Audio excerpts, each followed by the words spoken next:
Weekend Zone. I'm Britt Johnson. I'm here with Denise Jones.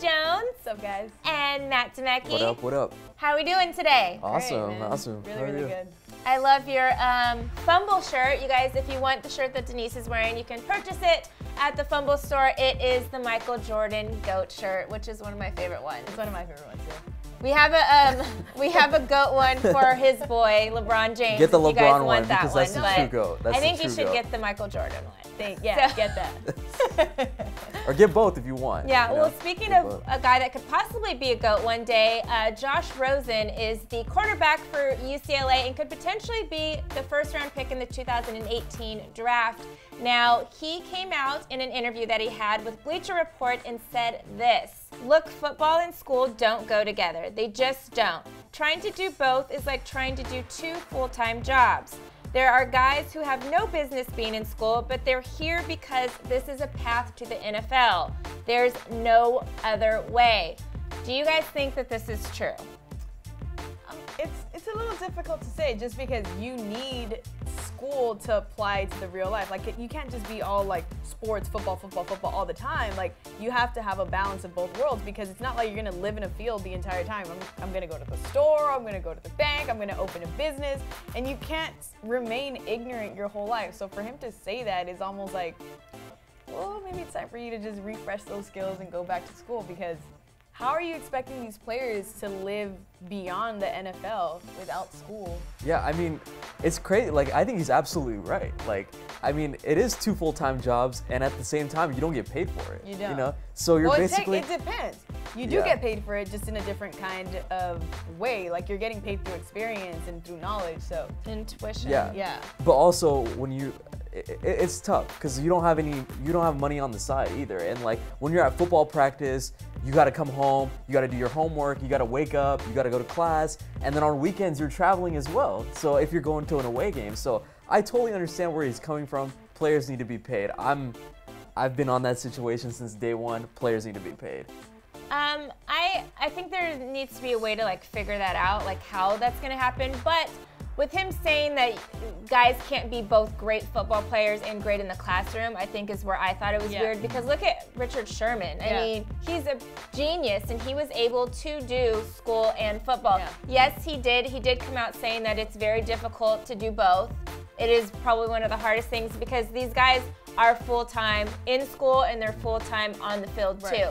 So you got to find a way to balance it, like you said, but I think it's definitely doable, and I don't think he should take away from the student-athlete experience by saying that, oh, no, you have to pick one or the other. You can't be great at both, when there are several players who have been successful at both. It's just really difficult to do. It's hard because if you're there just for football and you absolutely hate school, you can't force yourself to go in the classroom. It's like, it comes natural, you know. Like Richard Sherman, he hits the books, but he's smart, he's knowledgeable, and he wants to learn and wants to grow. But a lot of players like that, they don't want to do that. Right, no, you're right. But I don't feel like anyone's born smart. I feel like you become that and you invest time. So yeah, they have to sacrifice this, that. They have to sacrifice time. They have to sacrifice money.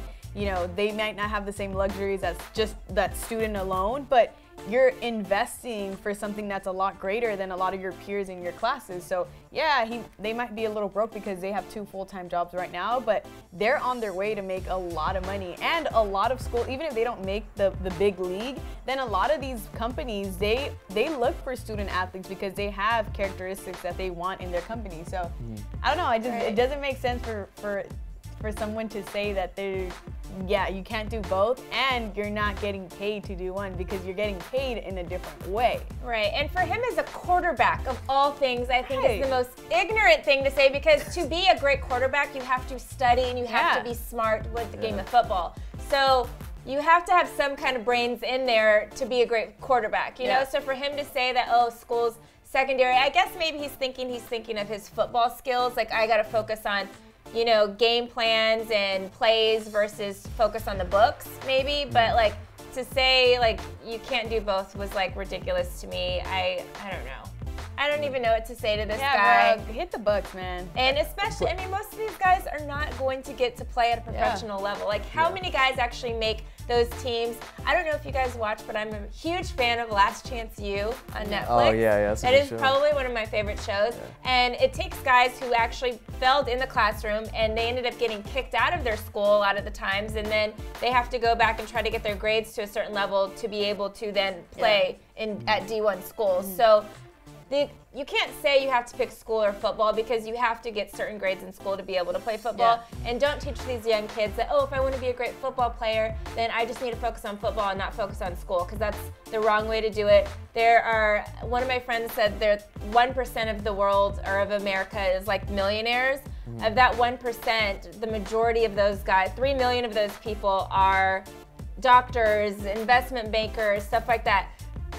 Less than, what is it, like how many are in all the sports, you would say? Like main sports? I don't know. Like maybe less than like 2,000, 3,000 between NBA and NFL and MLB are actually millionaires from sports. So would you rather be in the 3 million that are the doctors and lawyers, or the couple 100,000 that are But the problem is, if you grow up and you're passionate about being an athlete, about being in the NFL, the NBA, and you're not so passionate about like driving and learning to become a doctor, because that's going to take forever when you have the skills and the potential to go into the big leagues. It's hard. Here's a perfect example that you can compare high school to life, right? So if you compare the jock, right, who's a student athlete, and let's just say he's a horrible student, right? Barely passes 2.0, right? And he's like this huge jock. What happens to him when he graduates? I mean, he's like an idiot, right? Like everyone, he gets fat. Like he's not even good at his own sport anymore. Watch Varsity Blues, everybody. He's not popular anymore. So it's like, you're pretty much telling these guys, because they're not going to play football for the rest of their lives. They're going to graduate. I mean, some of them do. Hey, even the guys that make it great, even these guys are not. Yeah, no one is built in the NFL. 3 years after the guys are done playing, the majority of NFL players go bankrupt. You know what I mean? So these guys need to be taught study, study, study, work hard. Get your degree while you're in school, and then and it's free. Play football if you want to play football. Be a Richard. Everyone be like Richard Sherman. That's what I'm gonna say. Be like Richard Sherman. Richard Sherman in school. Yes. You can be like him on the field too, but just make sure you get that education as well. Yeah, that's true. So we're gonna move on really quick. I just want to know, who do you guys think will win the NBA MVP next season? Go for it. NBA MVP. Who I would like to win, or who? Can I change it to that answer? Who I would like to win? Okay. I would like for Russell Westbrook to win. Again? A back-to-back. Back-to-back. Okay. Because it's, especially if with the position that he's in, right? It's one of those things where he's showed so much sportsmanship and character, and just, he's great to watch. He's a team player. He puts numbers on the board individually for himself and for his teammates. Like, I want to see that guy really win. So I want him to get another back-to-back. Okay. Here's what I think. I think it should be Kawhi Leonard. Because Kawhi Leonard, I mean, in the Western Conference last season, players like LaMarcus Aldridge on that team, Tony Parker got hurt. LaMarcus Aldridge didn't even show up in the playoffs. Right. Kawhi was carrying that team. Defensively, he's the best two-way player in the league, better than Klay. Like a lot of people say Klay, but he's a better two-way player. And I think, honestly, they're going to be the 2 seed again. And I think he's going to win the MVP. And look, Russell Westbrook, like I've said before, his numbers are nice. Triples, doubles don't matter because he gets rebound off missed free throws, and his players are open in the post. He's such a hater. Kawhi Leonard's going to win MVP next season. It's either him or it's going to be the Greek Freak. That's what I think. I kind of wanted Giannis. I like Giannis a lot, but nice. I actually had both. I like both of your too. Like I like Kawhi as well. I like Russell. I like all those guys. I don't really know, and it's so hard to like predict how an NBA season's gonna go.